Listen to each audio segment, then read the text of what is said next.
mungkin yang saya paling kerasa adalah formalitas ke dosen. Ketika di Indonesia, dulu saya tuh sebenarnya beberapa nggak ada aturan tertulis, cuman saya kalau ke kampus harus pakai ini celana panjang, harus pakai sepatu, enggaknya pakai baju berkerah, kayak gitu. Cuman kalau di sini benar-benar pakaian dibebaskan, mau pakai celana pendek, mau pakai eh, kaos apapun. Bahkan di kelas saya itu yang nyeker pun banyak. Biasanya warga lokal, terus berbagai macam lah. Itu pun saya nggak jarang menemui juga yang pakai celana pendek. Terus lebih santai juga, komunikasi ke dosen juga lebih santai. Kita janjian sambil ngopi-ngopi itu biasa banget di sini. Terus sambil makan bareng itu biasa. Dan menghargai waktu, semoga ini di tongkrongan saya aja. Kalau saya tongkrongan saya ini kalau misalnya lebih dari 5 menit masih ditunggu, 10 menit masih oke lah. Di sini kita janjian lebih dari 5 menit nggak ada, tinggal udah. Udah kita gagal, kita bikin janjian lagi berikutnya dan banyak lagi. Nah, gimana solusinya? Yang pertama kita banyakin informasi. Karena makin lengkap info yang kita dapatkan, nanti kalau misalnya teman-teman ASN mau ke luar negeri, maka makin minim potensi shock. Dapatnya di mana? Dari PPI, dari KBRI, dari sosmed, dan Google. Dan relasi. Karena makin banyak relasi nanti di luar negeri, makin enak lah ntar kalau ngadepin apapun situasinya. Perbanyak warga lokal, terus aktif berjejaring sama komunitas diaspora, jadi biar nggak kangen-kangen banget sama Indonesia. Sekarang kita ngomong ke Indonesia 2045, yang ditunggu-tunggu nih. Kan aku sempat lihat nih rencana RPJPN, rencana pembangunan jangka panjang nasional, itu kan kita ada beberapa sasaran visi. Ini yang bisa Bapak Ibu lihat di slide. Cuman di sasaran sasaran visi ini, apakah bisa kita ASN yang quote and quote masih muda, masih baru, masih lagi belajar di luar negeri, kita bisa mendukungnya melalui akar rumput bisa nggak sih? Bukan yang kayak gini, ini udah di level pembuat kebijakan, di level yang tinggi lah kasarnya. Sebelum kita ngejawab, kita ngomong dulu gambaran nih, di 2045 kita bakal dapat sekitar 324 juta jiwa. Nah, itu berapa persen tuh pertumbuhannya dari jumlah penduduk saat ini? Banyak banget kan? Dimana yang paling gede ini pertumbuhannya kelas menengah, middle up, itu lebih dari 90%, dan kontribusi ekonomi negara berkembang itu mencapai 71%. Nah, apakah kita sebagai ASN yang akan tugas belajar di luar negeri itu bisa berperan? Jawabannya bisa banget. Apalagi mau bawa nama baik instansi sambil tugas belajar, itu mengapa tidak? Sebelum saya ngomong lebih lanjut, saya ingatkan lagi, saya di sini ini ASN Kementerian Perdagangan baru masuk di 2018, jadi keterima beasiswa 2019 dan 2020, dan ini gambarannya pelajar Indonesia di seluruh dunia. Kalau misalnya Bapak Ibu lihat, pelajar Indonesia ini banyak banget, ada 65 PPI negara, dan ada 80.000 pelajar di dalamnya. Nah, dari sudut pandang saya sebagai ASN Kemendak, mungkin sudut pandang teman-teman yang lain juga bisa beda ya. Ini kalau saya sebagai ASN Kemendak ya. Pelajar-pelajar Indonesia di 65 negara ini jadi nilai positif buat perdagangan, khususnya buat Kementerian Perdagangan. Karena teman-teman ini tahu kondisi pasar atau suatu komoditi secara langsung, ya tahu lah. Misalnya saya di New Zealand, saya tahu dong apa yang dibutuhin orang-orang New Zealand, mereka ini senang apa, mereka perlu apa. Terus dapat menjadi perpanjangan tangan perusahaan Indonesia, kalau misalnya ada UMKM atau perusahaan Indonesia mau pameran di New Zealand, daripada mereka semua berangkat ke sini, terus uh,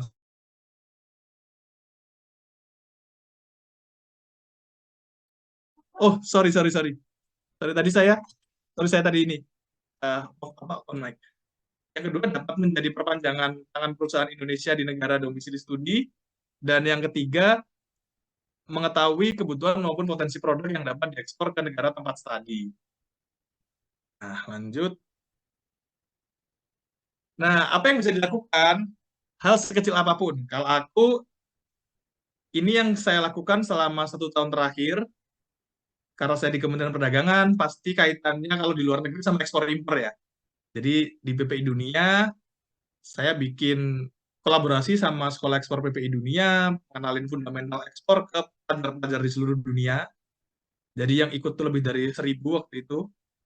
Setelah belajar semua dasar-dasar ekspor, terus menguatkan kompetensi mereka. Jadi kita kenalin sama CEO-CEO lokal di negara-negara waktu itu udah ada CEO di Jepang, CEO di Malaysia, CEO di Turki, macam-macam. Dan kita kenalkan sama atas perdagangan, kemitraan ekspor, dan sebagainya. Hingga akhirnya kita kumpulkan tuh penguatan sesama pelajar. Jadi kita bikin forum para student trainer. Jadi biar makin kuat dan muncul komunitas ekspor hingga saat ini sedikit-sedikit para pelajar ini meskipun tujuan utama belajar, cuman juga sudah mulai melakukan ekspor skala kecil. Nah, ini yang tadi saya jelaskan, Sekolah Ekspor PPI Dunia, belajarnya itu dari poin 1 sampai 8, mulai dari riset ekspor, pengembangan produk, dan sebagainya. Terus kita, ini waktu pembukaan pertama, waktu itu di Trade Expo Indonesia, di Tangerang, yang ikut lebih dari 1.000 dari banyak negara, 65 negara itu tadi. Yang kedua, yang tadi yang saya ngomong, ngopi bareng CEO, itu ada di Jepang, itu di Kalian Kopi. Ini yang di Malaysia, sama Bang Baban, dan sebagainya. Bincang atas perdagangan, waktu itu sama atas perdagangan Australia. Jadi pelajar tuh bisa tahu nih, oh kalau misalnya di Australia kayak gini ya, kita bisa mengoptimalkan di kayak gini, kurang lebih gitu. Hingga akhirnya, apa yang saya lakukan di awal sebagai ASN yang ingin membantu instansi saya di Kementerian Perdagangan, saat tubel, muncullah ini komunitas-komunitas ekspor. Ada komunitas ekspor di Melbourne, di Jepang, di iTrade, di Turki ada pintu ekspor, di Mesir ada, dan sebagainya. Dan sedikit demi sedikit pelajar-pelajar mulai melakukan ekspor kecil-kecilan ini di grup WA. Di grup WA-nya Sekolah Ekspor kemarin ada yang ekspor ini kelinci hidup yang paling kiri, terus yang tengah itu ada yang ekspor lovebird. Bahkan sering banget nanya, aku mau ngirim ini nih di negara aku ada ini nih, siapa yang bisa bisa ngirim? Kurang lebih kayak gitu. Jadi terbentuk ekosistem pelajar-pelajar yang ketika kembali ke Indonesia maupun memutuskan untuk di negara tempatnya studi bisa membantu perekonomian Indonesia. Nah, awalnya dari apa? Dari peran kita sebagai ASN yang membuka jalan itu semua. Nah, ini muncul di beberapa media yang dikirimi komunitas ekspor Australia sama Pak Bahlil, Pak Menteri Investasi. Yang tengah ini pelajar-pelajar di Mesir ikut pameran dagang. Ini di Australia juga ada ikut pameran kaget kecil-kecilan, kurang lebih gitu. Selain kita aktif di Indonesia, jangan lupa kita di luar negeri harus aktif sama warga lokalnya. Ini yang saya dorong teman-teman ASN buat luar negeri. Kenapa?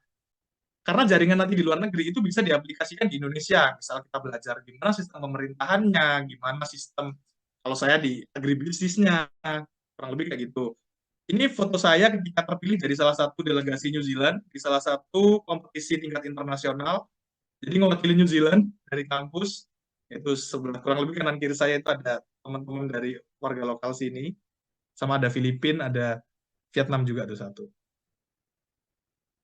Dan pelajari budaya negara lain. Jadi kita juga bisa ngebandingin sebagai ASN pemerintah negara lain ini seperti apa yang bisa diaplikasikan di Indonesia. Ini saya sama sesama penerima beasiswa Manaki yang di Lincoln University. Kebetulan beberapa di antaranya juga ada pejabat pemerintah juga, di mana itu nanti juga bakal jadi jaringan yang bagus untuk Indonesia di masa depan. Dan jangan lupa jaga nama baik Indonesia. Di sini ini ada beberapa gambar, yang kiri itu saya ada penghargaan dari KBRI, terus bawah ini saya nari saman di hadapan 500 pelajar-pelajar internasional. Ini juga sempat bawa Coto Makassar waktu itu ke komunitasnya di sini, sama itu di bawah itu saya jadi ini pemimpin upacara bendera pertama di Pulau Selatannya New Zealand. Nah, kurang lebih dari saya begitu, semoga bermanfaat bagi teman-teman ASN dimanapun berada. Ingat, sekecil apapun, eh, jangan pernah ragu buat nyoba. Karena mungkin chance-nya bisa ngikutin saya, atau mungkin lebih keren, wah itu pasti bakal oke lah buat pengembangan Indonesia ke depan. Kayak tadi itu, siapa yang nyangka ketika saya memutuskan untuk bikin program kecil-kecilan di BPI Dunia, dampaknya ini kecil-kecil pelajar udah mulai ngekspor, ada yang bikin komunitas ekspor, kurang lebih kayak gitu. Dan itu bisa diaplikasikan ke instansi masing-masing teman-teman ketika tugas belajar di luar negeri. Lewat beasiswa apapun, baik mana ke New Zealand Scholarship, atau ada ke UK Chevening, Australia, maupun LPDP yang nanti dijelaskan Pak Dwi Larsel. Sekian dari saya kembalikan ke Mbak Maharani. Assalamualaikum warahmatullahi wabarakatuh. Waalaikumsalam warahmatullahi wabarakatuh. Terima kasih Kak Radia, sangat luar biasa sekali, benar-benar menginspirasi ya, memberikan positif vibes sebagai figur ASN yang tentunya membawa nama baik bangsa dan negara.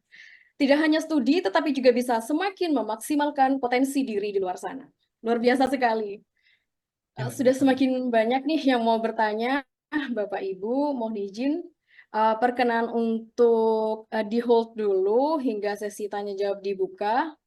Izin mengingatkan juga untuk para peserta, jangan lupa untuk mengisi form presensi untuk memperoleh sertifikat dan materi webinar. Selanjutnya kami mohon izin kepada Bapak Insinyur Dwi Siap, Larso, MSII, PhD, siap, selaku Bu Direktur Maharani. Beasiswa IUP, Kementerian Keuangan. Mohon izin Bapak, apakah sudah siap? Udah siap, terima kasih. Makasih Mas Luar Radia. biasa.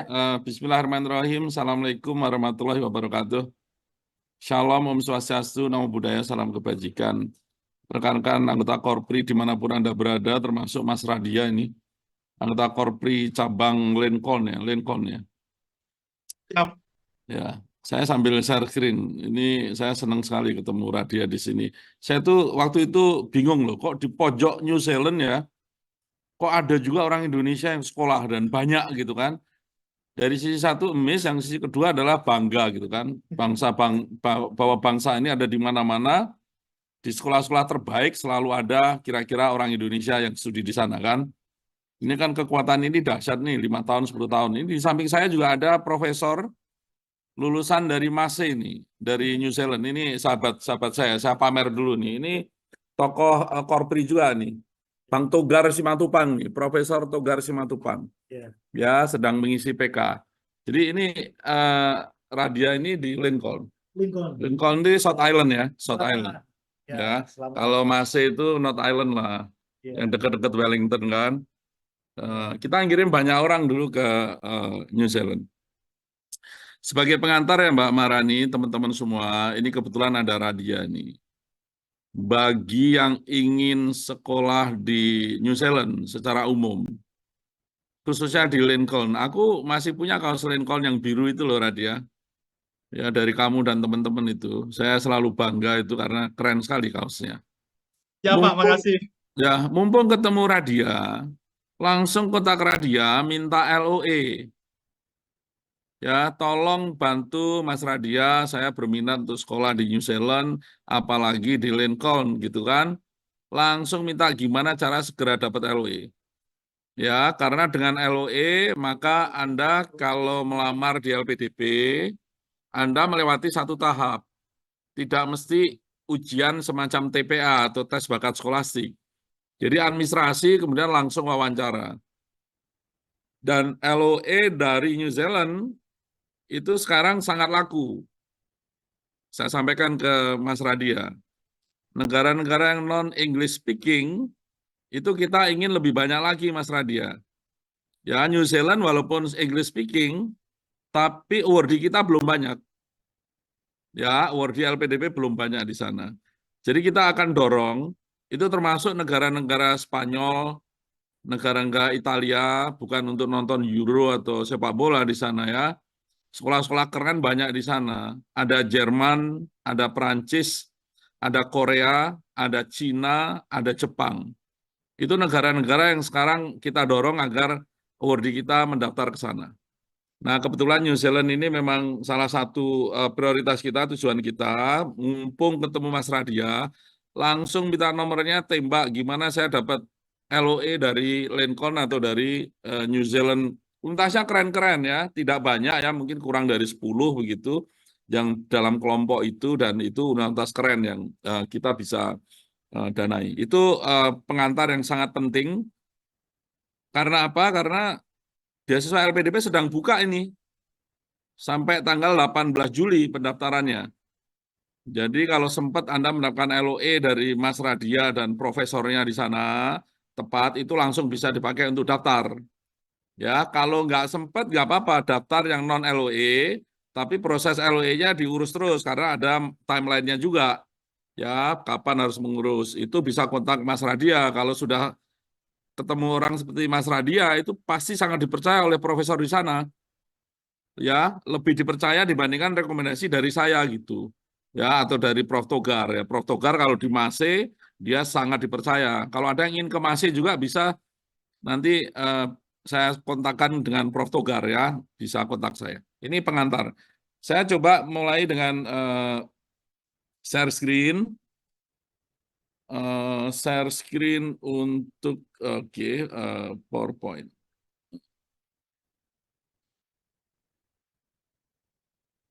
Saya jangan sampai salah ngeklik filenya nih. Ini file versi 4. Oke. Ya. Semoga bisa dilihat ya. Semoga bisa dilihat ya. Bisa ya, jelas ya Mbak Marani. Siap, Bapak sudah. Good, saya klik aja. Ini LPDP memang diberikan mandat untuk mencari putra-putri terbaik bangsa, disekolahkan di sekolah terbaik di seluruh dunia, termasuk di Indonesia, untuk nanti kembali membangun bangsa ini, memberikan yang terbaik. Jadi talenta terbaik bertemu dengan program studi terbaik, universitas terbaik di dunia, kemudian berkontribusi untuk memberikan yang terbaik bagi bangsa. Dan Indonesia deserve the best, Indonesia pantas mendapatkan yang terbaik. Dan yang paling di depan adalah tentunya ASN ya, PNS ini ada di garis depan yang kita harapkan kita berikan prioritas ya, teman-teman PNS ini ada jalur khusus untuk PNS TNI Polri. Ya, itu tentunya lebih ringan, lebih less kompetitif dibandingkan yang jalur umum. Tapi lebih sulit dibandingkan yang afirmasi karena difabel, karena prasejahtera, atau karena tinggal di daerah tertinggal yang masih banyak di Indonesia. Saya pikir wajar, pantas ya. Tapi jauh lebih ringan dibandingkan kalau Anda mendaftar beasiswa reguler. Beasiswa yang kompetisinya bukan main. Passing grade-nya terakhir kemarin sampai angka 1000. Ya, ini sangat kompetitif. Ini kita melihat bangsa Indonesia, bangsa yang besar harus menjadi global player, maka kami senang sekali ya ada orang seperti Mas Radia bisa ke pelosok New Zealand, tapi sebenarnya negara maju, ya, dan universitas maju di sana, ya, menimba ilmu yang terbaik dari negara maju untuk menjadi global player, network-nya akan menjadi global network. Dan kembali ke Indonesia, network itu akan terbawa untuk memajukan bangsa ini dengan network yang sangat luas di berbagai negara, tidak hanya Mas Radia, tapi kita punya sekarang 45.000 orang yang kita beri kesempatan untuk mendapatkan beasiswa S2 dan S3 LPDP. Dan kira-kira 45-47% sekolah di luar negeri, dan sisanya ada di dalam negeri, dan tentunya dalam negeri pun adalah kualitas yang keren-keren ya, sekolah terbaik yang ada di Indonesia. Kita mengejar nilai tambah yang tinggi untuk menjadi negara yang melewati middle income trap harus punya pendapatan kira-kira 15.000 US dollar per kapita. Itu 3 kali lipat kita sekarang. Dan GDP per kapita kita terus meningkat ya, pelan-pelan kita mampu untuk mengejar ini selama kita prihatin, kita punya visi misi yang sama ya untuk memajukan bangsa ini. Bayangkan kalau nanti 45.000 sudah selesai kuliah semua, itu bukan main ya kontribusinya terhadap Indonesia. Ini pengejaran kita terhadap negara maju ya masih cukup jauh. Bedanya 20 kali lipat. Tapi kalau dengan negara Malaysia, Vietnam, Thailand, yang sering kita kalahkan di sepak bola, ya perbedaan kita di SDM kita, lulusan S2, S3 kita, 1/5-nya mereka. Ya, kita harus bergerak, meloncat, mengejar ketertinggalan ini. Dan ini doable, ini bisa dikerjakan, bisa kita lakukan, bisa kita capai. Ya, saya sudah hitung betul butuh berapa dananya dan bagaimana kita harus merekrut orang.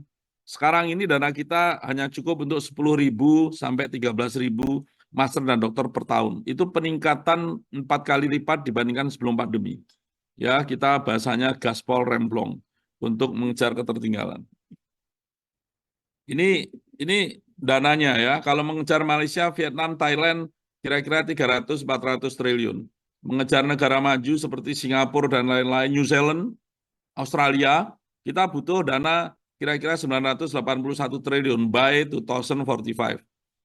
Dana kita sekarang 154 triliun, dana yang besar karena triliunan, tapi kecil untuk mengelola SDM sebesar Indonesia.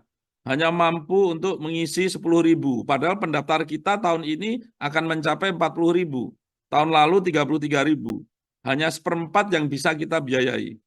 Itu pun sudah meningkat 4 kali lipat dibandingkan sebelum pandemi. Ya, karena gaspol remblong tadi. Ini tantangan kita agar bangsa ini bisa terus maju, tidak boleh berhenti apalagi mundur dalam hal pengembangan SDM. Ya, semoga nanti pemerintahan baru juga komitmennya juga tinggi terhadap SDM ini, dan saya dengar Presiden terpilih juga punya misi yang sama ya untuk menggerakkan SDM kita agar terus bisa mengejar ketertinggalan kita dengan negara-negara maju di depan kita. Ini contoh satu universitas di Amerika namanya Stanford University, Mas Radia pasti paham, banyak orang yang paham, universitas keren. Sekarang sudah punya 1.000 triliun rupiah endowment fund dana abadi. Sementara kita masih mimpi 2045, harapan kita sampai 1.000 triliun. Satu universitas di Amerika sudah punya 1.000 triliun hanya untuk mengurusi satu universitas yang namanya Stanford University. Nah, artinya kita harusnya mampu untuk terus menggerakkan ini. Negara kita negara yang kaya, kekayaan ini yang harus kita manfaatkan sebaik-baiknya. Yang paling penting adalah untuk pengembangan SDM. Ya, tanpa SDM yang unggul, saya pikir suatu negara tidak akan pernah maju. Ini penting sekali saya ingatkan, apalagi negara besar sebesar Indonesia. Ini dana kita meningkat, Anda lihat 3 tahun, 4 tahun terakhir tajam sekali. Saya waktu masuk di LPDP 2020, dana kita baru 51 triliun, sekarang sudah 3 kali lipat dalam waktu 3-4 tahun terakhir. Komitmen pemerintah cukup tinggi untuk terus menggerakkan ya. Kami selalu bersyukur ya dana ini terus meningkat ya. Walaupun tantangan kita harus terus meningkatkan untuk mencapai angka 300, 400 sampai kira-kira 1.000 triliun suatu saat nanti. Dan 1.000 triliun kalau kita bisa capai, dana itu dana yang abadi. Tetap kita pegang karena yang kita pakai adalah bagi hasilnya dana hasil investasi yang kita pakai. Itu besarnya tiap tahun antara 10 dan 11 triliun yang kita spend habis untuk menyekolahkan Anda-Anda semua putra-putri terbaik bangsa ke sekolah terbaik di seluruh dunia ya, termasuk di Indonesia. Alumni kita data terakhir sudah sampai 23.000 yang kita berikan beasiswa yang sekarang sedang menunggu studi atau sedang studi, yang sedang mencari LOE. Itu ada totalnya adalah 45.000 ya, 45.575. Ini angka ini melejit di 3 tahun 4 tahun terakhir. Jadi mereka sedang kita sekolahkan, sekarang ada persiapan keberangkatan. Tahun ini kita rencanakan 11.000 orang studi ya, baik di dalam negeri maupun luar negeri. 11.000 orang. Kita hanya baru bisa menikmati hasilnya kira-kira 3 tahun 4 tahun lagi mereka kembali. Itu pun begitu kembali kan nggak langsung keren gitu kan, kemudian menjadi apa begitu kan, Anda butuh waktu, take time. Orang seperti Ibu Sri Mulyani Indrawati Menkeu, seperti Pak Basuki Menteri PUPR, Anda cek dapat doktornya kapan, kira-kira 30 tahun yang lalu. Ya, itu take time untuk menjadi orang sekeren. Tentunya harapan kami putra-putri terbaik bangsa yang lebih keren ini, angkatan baru ini, generasi baru ini, bisa lebih cepat untuk memimpin bangsa ini menuju kemajuan. Ya, ini contohnya Mas Radia ini pulang saya nggak tahu kapan sih, setahun, 2 tahun, 3 tahun lagi. Dia akan merangkak dari bawah dan harapannya jangan sampai menunggu 30 tahun lagi Mas ya untuk menjadi pemimpin. 5 tahun, 10 tahun lagi Anda harus pegang kontrol ini anak-anak muda untuk memajukan bangsa. Dan yang sedang kita didik yang ada 45.000 ini. Alumninya baru 23.000. Ya, masih ada sekitar 27.000 20-an ribu yang sedang studi atau sedang menunggu untuk LOE dan segala macam. Ini adalah aset untuk bangsa ini, untuk memastikan bangsa ini terus maju ke depannya. Ini contohnya apa yang kita lakukan dalam 3 tahun terakhir, LPDP. Yang oranye, yang merah itu adalah untuk S2, S3 yang dikelola LPDP. Terjadi peningkatan 3 kali, 4 kali lipat untuk 12.800 itu master dan doktor yang dibiayai oleh LPDP. Baik oleh LPDP yang oranye, biru oleh Kemdikbudristek maupun yang hijau oleh Kemenak yang dananya berasal dari LPDP. Ditambah dengan S1, vokasi, kampus merdeka, non-degree, semuanya total tahun lalu kita memberikan 348.000 orang penerima beasiswa dari dana LPDP. Peningkatannya 100 kali lipat dibandingkan sebelum pandemi, jumlah orangnya. Ya, jadi kalau Anda lihat 100 kali lipat tentunya 348.000 ini masing-masing punya nama yang unik, punya nomor rekening yang unik. Kalau nama dan nomor rekening nggak cocok, itu sering viral. Kok kenapa dananya nggak masuk gitu kan, nggak datang. Ternyata ada kesalahan input. Nah ini tentunya kerjasama kita, kolaborasi kita dengan Kementerian Agama dan Kementerian Dikbudristek yang mengelola program ini semakin mulus, semakin baik sehingga kesalahan-kesalahan kecil itu bisa segera ditangani. Ya, ini Anda lihat ya, tanpa basa-basi LPDP kontribusinya meningkat tajam baik untuk S2, S3 maupun untuk semua beasiswa yang dikelola oleh LPDP ya, 100 kali lipat berdasarkan jumlah. Ini detailnya teman-teman. Ini program Kemdikbudristek macam-macam ya. Kalau teman-teman paham ada ISMA, ada BIM Beasiswa Indonesia Maju, ada MSIB, ada PPG, pendidikan profesi guru, macam-macam ya. Ada untuk profesor, untuk tenaga kependidikan. Itu semua dananya diambil dari LPDP yang berkolaborasi dengan Kemdikbudristek dan Kementerian Agama. Ini yang Kementerian Agama, programnya mirip-mirip, ada S2, S3, S1, dan juga berbagai program vokasi maupun short course. Ya. Ini program Kemenak, ini mimpi kita Mas Radia. Kami Gaspol Remblong untuk talenta, ya beres nih. Ya beres itu artinya seluruh uangnya kita spend.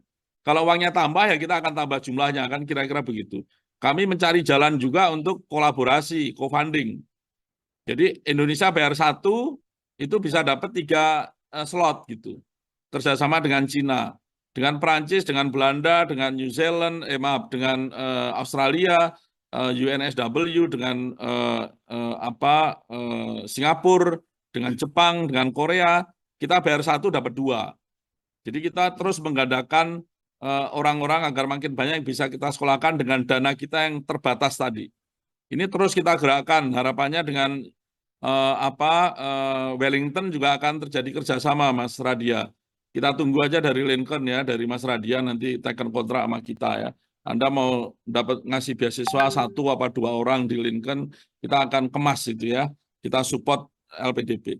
Nah ini cukup mudah, udah tergambar memaksimalkan orangnya, tapi ini harus terkait dengan riset.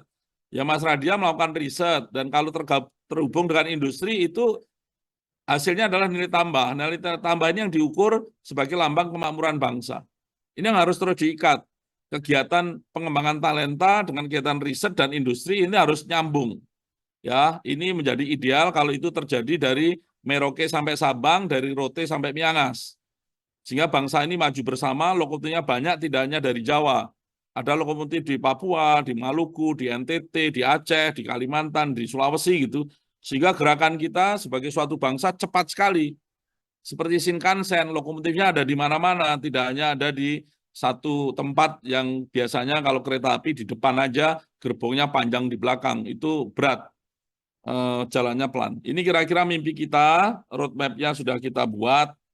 Ini contoh tadi yang saya sampaikan. Teman-teman yang mau mendaftar, Anda cek dulu mana yang cocok untuk Anda dan yang kira-kira less kompetitif. Jadi kalau Anda PNS, ada jalur untuk beasiswa PNS TNI Polri. Tapi kalau Anda melihat ada peluang untuk beasiswa prioritas, Anda lebih baik mendaftar di prioritas. Karena kompetisinya lebih ringan. Dan kalau Anda tidak dapat di prioritas karena kuotanya kurang, tidak cukup, karena kerjasama dengan Mas Radia, Lincoln tadi kan mungkin mampunya cuma 2. Gitu. Kalau kita dapat 3, satunya kan nggak akan bisa diserap. Satunya akan bisa tetap ikut program yang reguler kita. program yang non rutin, program yang rutin kita ya, program yang non prioritas kita. Jadi Anda tetap masih hidup, tapi utamakan area-area yang prioritas co-funding ya, atau area-area targeted, misalnya tadi PNS, TNI, Polri, atau area kewirausahaan. Kalau Anda memang area kewirausahaan, ini less kompetitif dibandingkan yang reguler. Ya, untuk yang terakhir ini. Yang reguler itu ada parsial. Misalnya Mas Radia, aku mampu bayar living allowance sendiri. Jadi LPDP diminta untuk membiayai tuition fee-nya. Ya, ini memungkinkan dan kita berikan insentif untuk itu. Ya, tentunya less kompetitif untuk beasiswa parsial. Beasiswa PTUD ini sekolah-sekolah terbaik, top 25 in the world. Anda mendaftar harus punya LOE. Ini juga lebih less kompetitif, kurang kompetitif dibandingkan yang reguler. Yang paling kompetisi itu yang beasiswa reguler. Karena apa? Pendaftarnya banyak. Yang kemarin tahap 1, 55% itu daftarnya di beasiswa reguler. Ini strategi Anda ya, walaupun Anda PNS, Anda boleh mendaftar PTUD selama syaratnya cukup. Tentunya Anda harus di-approve oleh atasan Anda, walaupun mendaftar jalurnya PTUD. Tidak mesti jalur PNS, karena kalau jalur PNS Anda akan bersaing dengan seluruh PNS di seluruh Indonesia. Itu ya, jadi ini strategi Anda. Kalau ada yang prioritas, pilih yang prioritas, karena nyawa Anda menjadi 2, prioritas dan yang non-prioritas. Ya. Ini contoh-contoh, mohon maaf saya sebutkan Lincoln nggak ya? Nanti aku tambahin Mas ya. Lincoln ini untas keren di New Zealand ya, South Island. Ini, nah STEM ini tahun 2023 proporsinya seperti ini, masih banyak non-STEM-nya. Sejak Juni yang kita umumkan kemarin, tanggal 11 Juni, dini hari, itu STEM-nya sudah 55%. Artinya non-STEM-nya 45%. Kita geser fokus kita. Karena dengan STEM, harapan kita nilai tambahnya akan makin tinggi. Karena Anda menguasai teknologi, Anda menguasai nanti tentunya untuk sektor produksi, sektor industri, sehingga industri kita bisa maju dengan nilai tambah yang tinggi, dengan STEM yang kuat gitu, kira-kira. Tapi kita tidak akan menghilangkan yang non-STEM ya, hanya proporsi aja digeser sedikit ya, 55, 45, mungkin suatu saat 60, 40 gitu ya. Tentunya kita masih memerlukan area non-STEM untuk mendukung sektor real agar terus maju. Ini pendaftar kita, mohon maaf, sosialisasi seperti Korpri ini, terima kasih kita diundang. Ini juga satu sebenarnya menambah kompetisi, karena nanti yang daftar makin banyak. Tapi keuntungan bagi Indonesia, kita bisa memilih yang terbaik. Ya, kita gaspol, dananya kita maksimalkan. Tapi kalau dananya tambah, tentunya kita akan bisa rekrut lebih banyak lagi. Memberi kesempatan setiap orang untuk bisa sekolah ke luar negeri dalam batas-batas anggaran yang ada. Ini tahun ini 2024 karena pendaftar tahap 1 sudah 20.000, seluruh tahun 2024 karena 2 kali kira-kira akan lebih dari 40.000 ya. Terus meningkat ini, kompetisinya makin tinggi. Ini beasiswa kerjasama prioritas tadi sudah saya sampaikan untuk berbagai macam, termasuk dari BRIN Anda ya, beasiswa untuk talenta riset dan inovasi, untuk program doktor. Ini juga kalau Anda cocok di sini daftar ya. Kalau Anda PNS tentunya Anda harus dapat izin dari lembaga Anda. Tahap seleksi kita melakukan 3 seleksi. Yang pertama administrasi, kemudian akademik atau tes bakat skolastik. Kalau Anda punya LOE daftarnya, maka Anda tidak perlu mengikuti tes bakat skolastik. LOE itu Anda sudah diterima di universitasnya. Jadi kita nggak mau melakukan kegiatan yang sia-sia dengan melakukan tes akademik. Tapi yang belum punya LOE, letter of acceptance dari universitas, maka Anda perlu dites secara akademik, kira-kira capable enggak ya, scholarly, aptitude test ya, seperti SAP, TPA, begitu ya. Ini yang kita lakukan. Kemudian yang terakhir adalah wawancara atau substansi. Substansi ini terdiri atas wawancara, atas CV, dinilai komitmen Anda dalam esai, dinilai komitmen kebangsaan Anda juga akan dinilai. Ya, jadi ini gabungan dari berbagai hal-hal penting yang ikut menentukan Anda lulus apa tidak. Ini yang tahap seleksi, intinya ini kalau untuk yang prioritas Anda diberikan nyawa 2 gitu aja, kira-kira Anda bisa daftar prioritas dan daftar yang non prioritas. Kalau dapat Anda prioritas, Anda harus ambil yang prioritas. Tapi kalau nggak dapat prioritas karena tidak memenuhi kuotanya terbatas, maka Anda masih hidup untuk yang non prioritas. Tapi Anda harus bersaing dengan jumlah yang sangat besar di non prioritas. lebih kompetitif. Ini jadwal seleksi yang tahap kedua, kita sudah mulai ditutupnya pendaftaran 18 Juli, nanti akan diumumkan di akhirnya tanggal 7 November, kemudian Anda baru bisa kuliah studi di bulan Januari 2025. Saya yakin Mas Radia paham, sepertinya dana LPDP cukup generous, ya cukup murah hati, tapi kemurahan ini bukan untuk memanjakan, kita tidak ingin mendidik generasi yang manja, kita prihatin, kita berjuang bersama untuk memajukan bangsa ini, jadi batasnya di situ, tentunya kita akan maksimalkan jumlah mahasiswa yang bisa kita kirim. Yang ini sangat detail, policy-policy baru termasuk untuk yang afirmasi itu tidak perlu menyetorkan skor IELTS maupun TOEFL karena harganya mahal. Ya, ini kan bisnis ya, jadi tidak perlu itu untuk yang afirmasi. Maka ada kebijakan baru yang kita lakukan. Kemudian ini jenis beasiswanya, persyaratannya saya bisa berikan nanti Mas Ilok bisa kirimkan PDF-nya ke panitia untuk bisa disebarkan ke seluruh anggota Korpri dimanapun berada untuk dipelajari untuk yang terkait dengan pendaftaran tahap kedua ini. Ya ini sangat detail, syarat-syaratnya apa, karena masing-masing program punya syarat yang berbeda-beda. Ya, ini yang afirmasi, daerah afirmasinya ada 96 kota kabupaten, syaratnya apa, disabilitas, kemudian yang itu akan dapat pengayaan bahasa. Ini yang PNS TNI Polri, ini teman-teman perlu, ini saya pikir saya akan pelan-pelan sebentar di sini. PNS TNI Polri, usia maksimal PNS 37 untuk master, dalam negeri, luar negeri, untuk yang fungsional, dosen, dan para medis, segala macam 42, untuk TNI Polri 40 tahun. Kemudian untuk doktor dalam negeri luar negeri 42 batasnya, untuk TNI Polri 45, untuk fungsional 47. Syarat bahasanya untuk dalam negeri TOEFL ITP 500, untuk IELTS-nya 6. Kalau luar negeri tentunya lebih tinggi, TOEFL-nya, maaf, IELTS-nya 6,5, IBT-nya 80. Untuk doktor, IBT-nya dalam negeri ya 70, IELTS-nya 6. Tapi untuk luar negeri tentunya 80, lebih tinggi. Kemudian IELTS-nya 6,5. Syarat IPK-nya untuk magister 3,0, untuk doktor 3,25 karena ini untuk doktor. Ini kira-kira syaratnya. Yang lain-lain saya cepat saja karena mungkin tidak relevan. Silakan nanti dipelajari syaratnya untuk dokter, spesialis, fellowship, untuk bidang-bidang prioritas nanti Anda bisa pelajari. Beasiswa umum, ini yang sangat kompetitif. Ini yang PTUD, kalau Anda mendapatkan LOE dari universitas ini, walaupun Anda PNS, Anda mendaftar di sini. Less kompetitif ya, jangan mendaftar di beasiswa yang PNS TNI Polri. Walaupun Anda PNS, Anda boleh mendaftar di sini.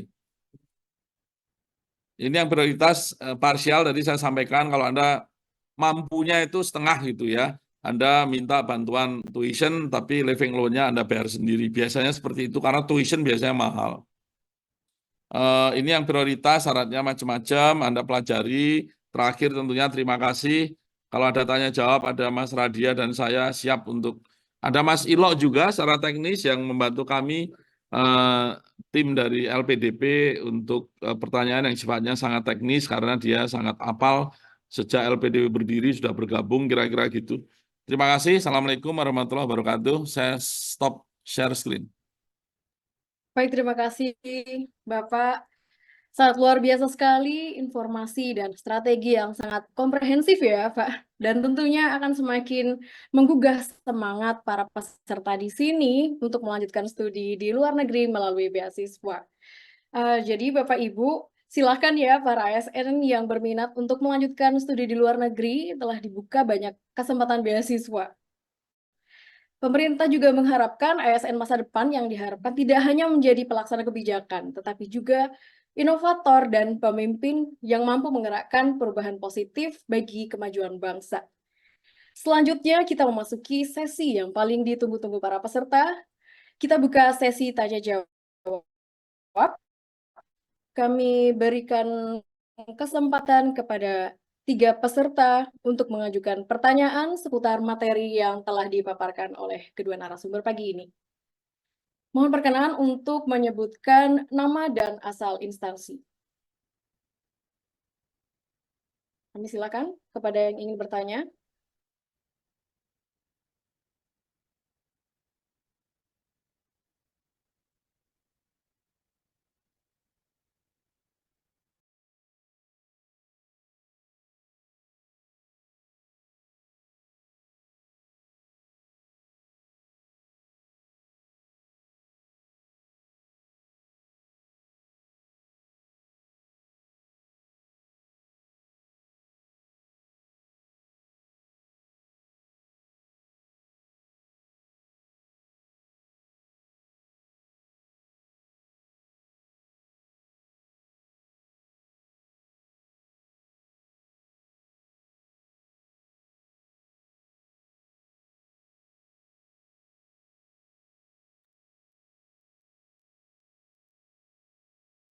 Baik, kita cek lagi rekan-rekan yang sudah bergabung melalui ruang Zoom.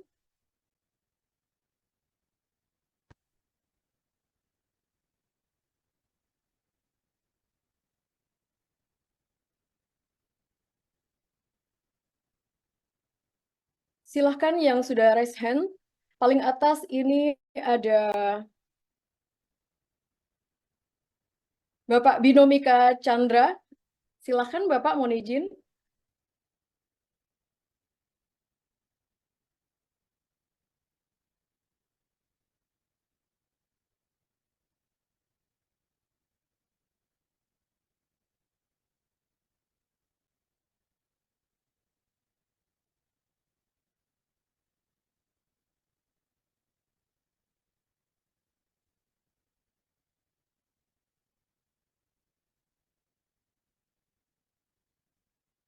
Baik, langsung saja kami kepada peserta berikutnya, Bapak Tri Roso dari Kota Banjar. Silahkan Bapak berkenan untuk menyalakan audio, perkenan menyebutkan nama dan asal instansi.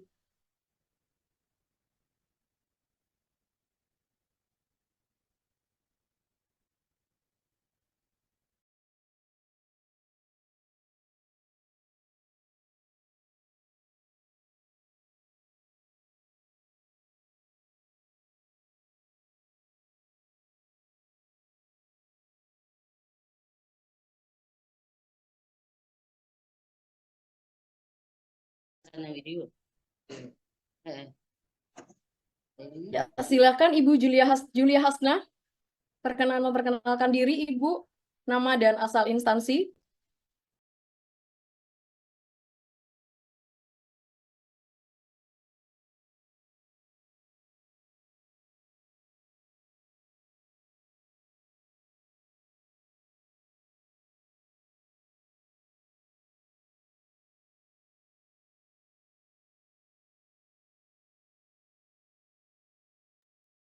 Silahkan Bapak Ibu yang berkenan bertanya kepada kedua narasumber kita.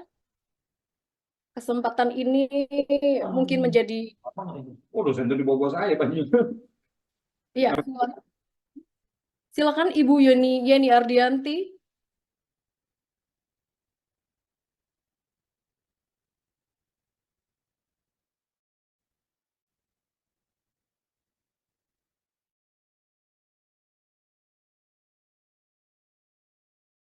Dokter baru ada cuma nyari itu sekarang mana kan masalah lain.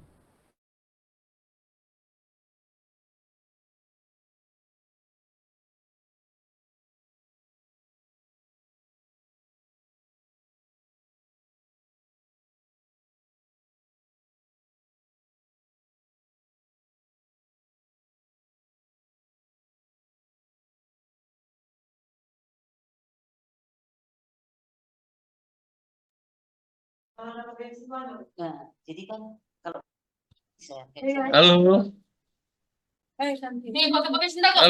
Ya, selamat pagi Bapak Binsar dari SMKN 53 Jakarta.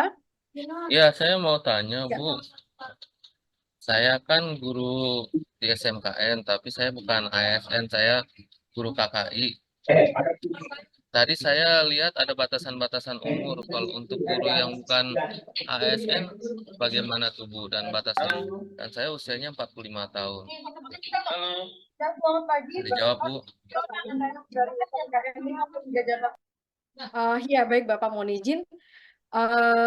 Bapak berkenan untuk mendaftar beasiswa. Sebenarnya kalau dari LPDP itu ditargetkan kepada PNS ya Bapak, mohon izin. Tetapi kalau di luar negeri itu juga banyak dibuka Bapak, mohon izin, kesempatan beasiswa kuliah di luar negeri di negara-negara seperti Australia, China, Amerika juga dan lain-lainnya, banyak yang menyediakan beasiswa Bapak. Oh, jadi bisa kirim linknya atau infonya nggak Bu? Soalnya saya kan memang cuma satu keahlian saya. Saya pernah dipakai oleh saudara saya yang pengusaha untuk sebagai eh, narator ke konsumen-konsumennya yang orang Singapura, orang Hong Kong gitu Bu. Jadi saya kalau pengen, kalau maksud saya minim informasi. Ibu tadi bilang bisa dapat beasiswa ke sini sih, caranya bagaimana gitu. Saya bisa memberi tambahan penjelasan, Mbak. Siap, silakan Bapak. Kalau untuk tenaga kependidikan, guru, dosen, itu Kemdikbudristek punya banyak program yang pasti lebih relevan untuk kebutuhan guru dan dosen. Kalau LPDP kan memang untuk umum. Ya, untuk umum maka itu ada kategori PNS. PNS ini untuk umum nih, tidak hanya untuk pendidik kan, untuk yang lain-lain. Memang untuk pendidik kan kita berikan batasan yang lebih longgar. Ya, Lebih tidak longgarnya mesti gimana tuh Pak? PNS, kalau Anda pendidik batasannya lebih longgar. Lebih Ya, longgarnya gimana lebih tuh Pak? longgar. Yang lebih longgarnya gimana tuh Pak? Artinya umurnya lebih tinggi, Bapak. Bapak bisa cek di slide yang nanti saya berikan ya lewat Mbak Maharani, atau di website juga ada Pak. Dicek itu umurnya kalau untuk pendidik lebih tinggi. Tergantung programnya apa Pak. Ya Kebetulan kalau kalau kakak saya kan P3K, berarti dia ASN ya Pak ya? tapi bukan PNS Pak. Yang LPDP ngambilnya yang PNS Bapak. Oh iya, Nah, adik saya juga ada tuh di Inspektorat PNS di Wali Kota. boleh Itu Pak, boleh syaratnya daftar Bapak. Bapak silakan dicek Bapak. Nah, tapi syaratnya maksud saya bagaimana Pak? begini Pak, Iya banyak Pak. peluang lain yang tadi sampaikan Mbak Marani. Untuk yang dari New Zealand tadi malah tidak ada batasan umur karena memang minat interestnya berbeda. Tapi saya sampaikan ada info yang saya berikan.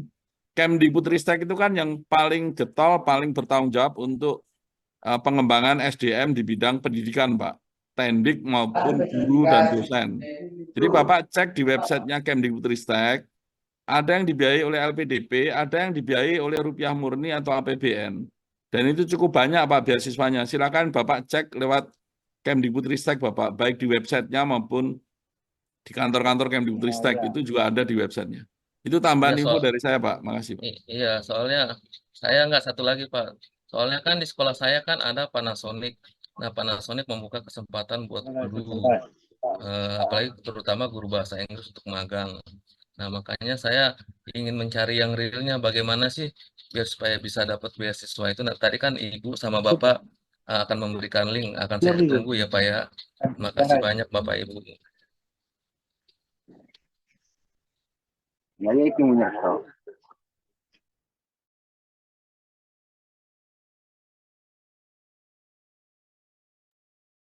Baik, siap. Terima kasih Bapak Dwi Larso. Mungkin juga ada tambahan dari Kak Radia. Bagaimana Kakak kemarin saat hunting beasiswa nih, mungkin tidak hanya mengarah ke Australia saja, apakah sempat menjadi ini juga pandangan juga dari negara lain, misal dari Amerika atau Eropa? Gimana Kak Radia?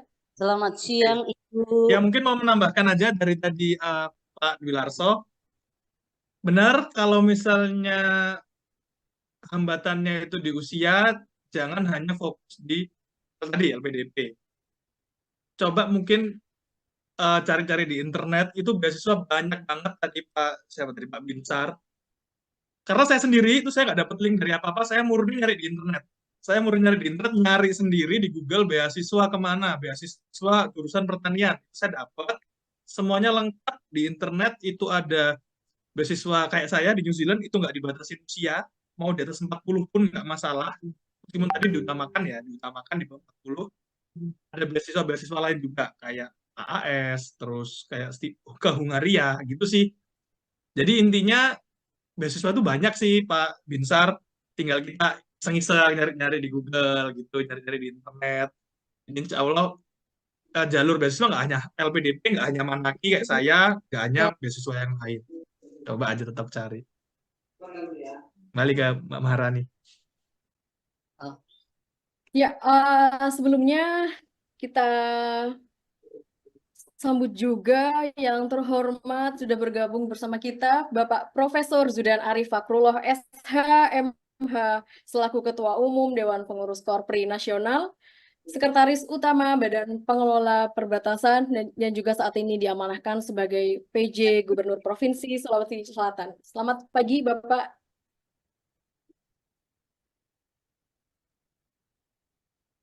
Selamat pagi, Prof. Zudan. Sehat selalu, sahabat baik.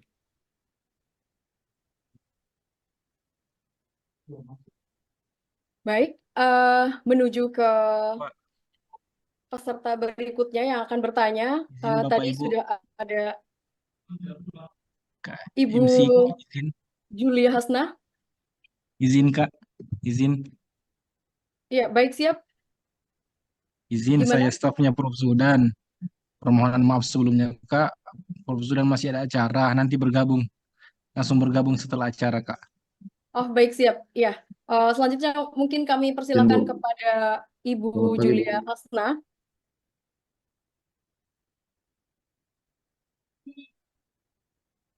Izin Bu, izin Mbak. Ya, baik, silakan Bapak. Ya, selamat pagi jelang siang, Mbak Moderator, Mbak Mahalini. Maharini, Mbak Maharini ya, Mbak. Ya, Bapak.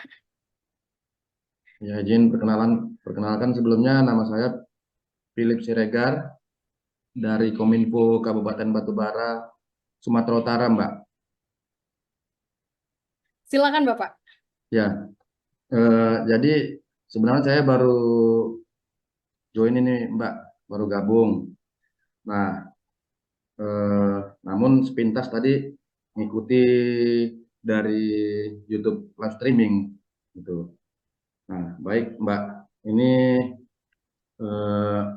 sebelumnya saya sangat berbicara tentang ataupun bahas tentang beasiswa khususnya luar negeri. Sebenarnya kalau boleh jujur obsesi banget ya, sangat obsesi sekali saya untuk mengikutinya. Nah, tapi terkadang kendalanya adalah kembali lagi ke diri saya sendiri, bahwasanya ya harus saya sadar diri bahwa yang harus diperkuat itu pertama sekali adalah kemampuan saya sendiri, kan begitu, yaitu dalam hal ini ya Mbak, dalam hal ini yang saya maksud adalah kunci utamanya adalah kemampuan bahasa Inggris. English speaking, yaitu dalam hal melewati tes yang namanya IELTS dan TOEFL. Nah, kalau boleh sharing nih Mbak ya, boleh ya, bahwa dalam beberapa tes TOEFL yang pernah saya ikuti, kurang lebih ada 5 apa 6 kali gitu ya. Nah, termasuk sedikit masih ya Mbak ya. Tertinggi skor yang saya raih baru hanya 512 gitu. Jadi, nah disinilah saya mau bertanya sama Bang Radia Mahardika dulu ya Bang, mungkin ya Bang. Bang, minta tips-tipsnya gitu Bang untuk bisa meningkatkan skill ataupun skor TOEFL kita supaya itu tadi bahwa biar bisa lulus tes lembaga-lembaga lembaga yang menyediakan inilah tuh apa beasiswa seperti LPDP gitu, lulus LPDP. Nah, utamanya adalah IELTS dan TOEFL dalam hal ini. Itu Bang. Terus tadi sepintas saya copy bahwa untuk di New Zealand, di kampus Abang sendiri, berapa adakah batasan usia untuk boleh melamar atau mengikuti program beasiswa S2 Bang di New Zealand? Demikian Bang. Terus terakhir, izin Mbak, saya mau bertanya ke Pak narasumber tadi, Pak Wilarso, satu lagi ya. Nah, izin Pak, jadi tadi Pak saya kurang agak terlambat tadi, kurang menyimak betul tentang yang untuk yang targeted PNS, TNI dan Polri. Tadi mohon dikoreksi saya Pak apabila saya salah. Tadi tangkapan saya bahwa untuk yang targeted PNS, TNI, Polri ada dibagi 2 bagian lagi gitu Pak. Nah, tadi yang saya tangkap hendaknya kami memilih yang less kompetitif. Bahwa ternyata jangan yang program TNI, PNS dan Polri-nya, tapi yang lebih spesifik ada lagi yang lebih spesifik lagi di situ Pak. Itu Pak. Seperti itu ya Pak. Mohon diulang lagi Pak, singkat Pak, izin Pak. Terima kasih Pak. Terima kasih Mbak. Ya, terima kasih Bapak. Selanjutnya perkenan kepada narasumber untuk menjawab. Silakan Kak Radia. Siap. Izin Bang, tadi pertanyaannya menarik nih. Untuk saya tadi pertanyaan pertama, tips untuk meningkatkan skor TOEFL biar bisa lulus. Jadi ini saya jujur-jujuran, nggak tahu ini boleh dibuka di sini atau enggak. Saya ini nggak ikutan les, nggak ikutan apapun. Saya baru kepikiran untuk beasiswa ini persiapan 1 tahun, 2018 saya masuk ke Mendak, 2019 saya daftar. Rahasianya apa? Saya cuma megang 2. Yang pertama, aplikasi gratisan. Ini nggak tahu saya boleh promosi atau enggak. Pokoknya aplikasinya gambarnya ada burung warna hijau lah di ini. Duolingo lah aku sebut nama. Aplikasi gratisan ini. Yang kedua, YouTube. Udah hanya berbekal 2 ini, tapi niatnya adalah konsisten. Setiap malam 5 menit saya luangkan waktu buat ikutan ikutan pelatihannya di aplikasi ini. Terus ngelihat YouTube 5 menit sampai 10 menit. YouTube-nya Learn English. Itu saya pertama kali ikut tes IELTS, alhamdulillah langsung lolos. Hanya berbekal itu. Saya nggak ada background sering ngomong sama orang luar negeri. Nggak ada. Saya asli daerah, asli dari Malang. Pertama rantau ke Jakarta langsung ke Mendak, langsung persiapannya hanya lewat YouTube dan aplikasi. Tadi Bang. Yang kedua, batasan usia untuk di kampus saya ada atau enggak? Kalau untuk beasiswanya, seperti yang tadi saya omongkan, nggak ada batasan. Cuma diutamakan kan di bawah 40. Nah, kalau di kampusnya sendiri, itu nggak ada persyaratan usia. Karena aku barusan lihat nih di website, saya barusan lihat nih Bang, di websitenya kampus, ini gap-nya ini dari usia 16 tahun, itu bisa masuk, dan sampai yang paling tua ada PhD, usianya 90-an tahun juga ada di kampus saya, di New Zealand, di Lincoln. Jadi untuk usia di kampus itu sepertinya nggak ada batasan, karena di persyaratan ini nggak ada. Dan mereka bahkan cerita 90 tahunan masih ada sekarang, ambil PhD.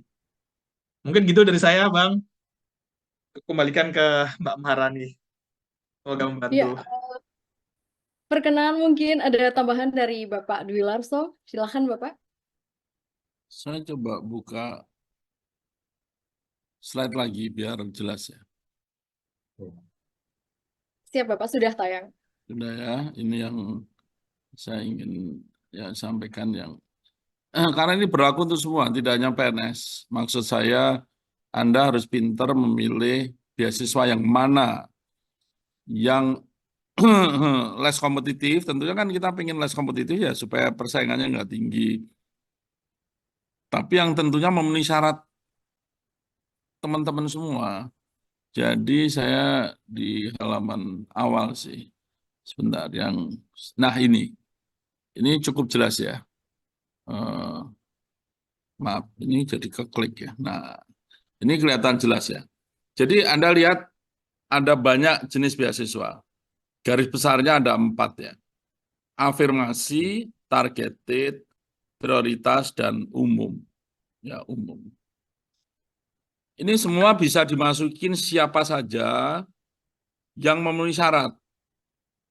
Jadi contohnya misalnya abang tadi tinggal di Nias, orang Nias, maka walaupun Anda PNS, Anda bisa mendaftar beasiswa PNS atau beasiswa daerah afirmasi. Itu nomor 3 dari atas. Kenapa? Karena Nias termasuk daerah yang diberikan afirmasi. Nah, Anda bisa mendaftar 2, beasiswa daerah afirmasi atau beasiswa